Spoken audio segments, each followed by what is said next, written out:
तो उसी समय क्या किया है गौर करना।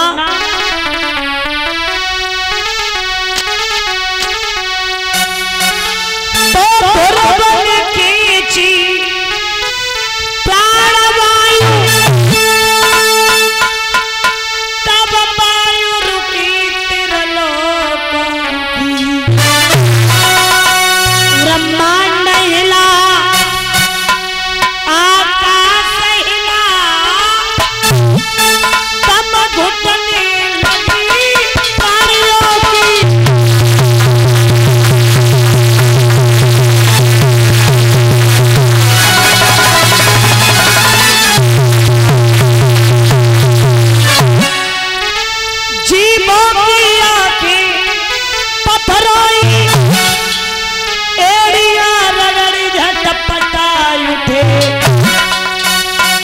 उठा इंद्र का इंद्रासन, जल पंची सबही छींक पड़े।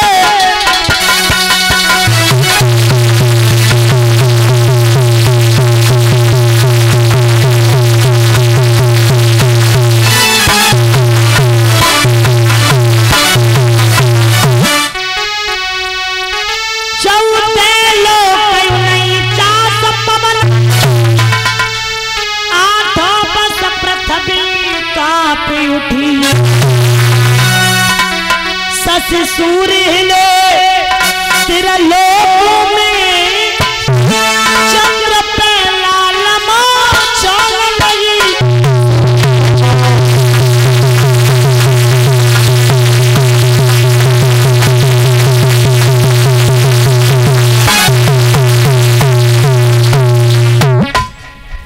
याद रखना महाराज श्री सुखदेव भगवान समझाते राजा परीक्षित, छठ महीना आया, क्षीर सागर खोलने लगा, तालाबों में पानी नहीं रहा, शेष नाग जहर घुलने लगा। दुर्बन खींची प्राण वायु, तब वायु रुकी त्रिलोकों की, ब्रह्मांड हिला, आकाश नादम घुटने लगी। जीवों की आंखें पथराई, एड़ियां रगड़ झटपटा उठे। उठा इंद्र का इंद्रासन, जलवांची सबही 14 लोक 49 पवन, 8 वर्ष पृथ्वी कांप उठी। सस सूर्य हिले त्रिलोकों में, चंद्र पे लालमा।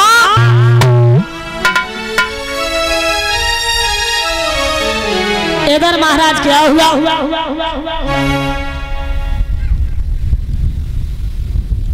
जैसे ही भगवान नारद पास में पहुंचे, कहा प्रभु छोटा सा बालक है, आपकी तपस्या कर रहा है, आपको जाना पड़ेगा। सुना, भगवान आज सामने पहुंचे, और जैसे ही भगवान सामने पहुंचे,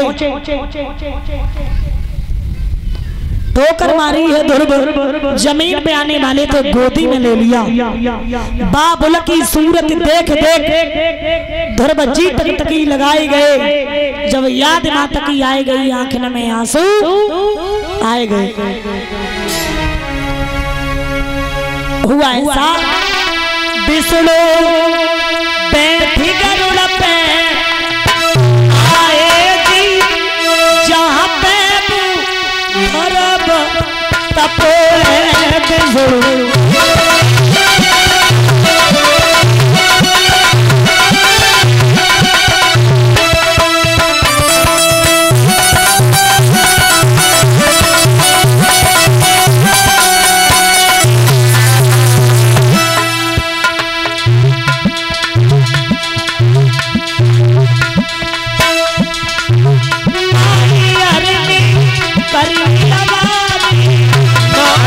Hare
महाराज याद रखना, आज दर्शन दिए हैं और जिस समय दर्शन दिए ध्रुव के आंखों में आंसू आ गए, और जब ध्रुव के आंखों में आंसू आए हैं तो जवाब दिया और कहा तुम रोए क्यों? आपके ये निर्दयी स्वभाव को देख करके मेरे या जवाब दिया, कहा बेटा क्या मांगना चाहते हो मांग लो, हम तुमसे बड़े प्रसन्न हैं। तो उसी समय याद रखना, ध्रुव ने बड़ी सुंदर बात कही, जिस बेटे का पिता परीक्षित का, जिस बेटे का पिता 3 लोक का अधिकारी हो, भला उस बेटा को काहे की जरूरत, कुछ नहीं चाहिए। लेकिन मैं एक सवाल पूछना चाहते हैं, जब मौसी ने ढकेला मारा तो पिता क्यों कुछ नहीं बोले?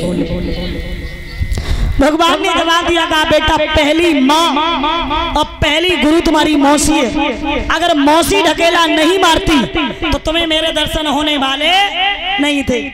भले की बात बुरे की लात, याद रखना दादा, जिंदगी बदल देती है। उसी समय महाराज याद रखना क्या हुआ, जवाब दिया मैं तुम्हें वरदान देते हैं, इस धरा पे 1 नहीं 2 नहीं 4 नहीं 6 नहीं 36,000 वर्ष तक राज करोगे। उसके बाद मेरे धाम के लिए चले आना। ऐरावत हाथी मंगाया, ध्रुव ने देखा मेरे बुजुर्ग पैदल जा रहे हैं तो पैदल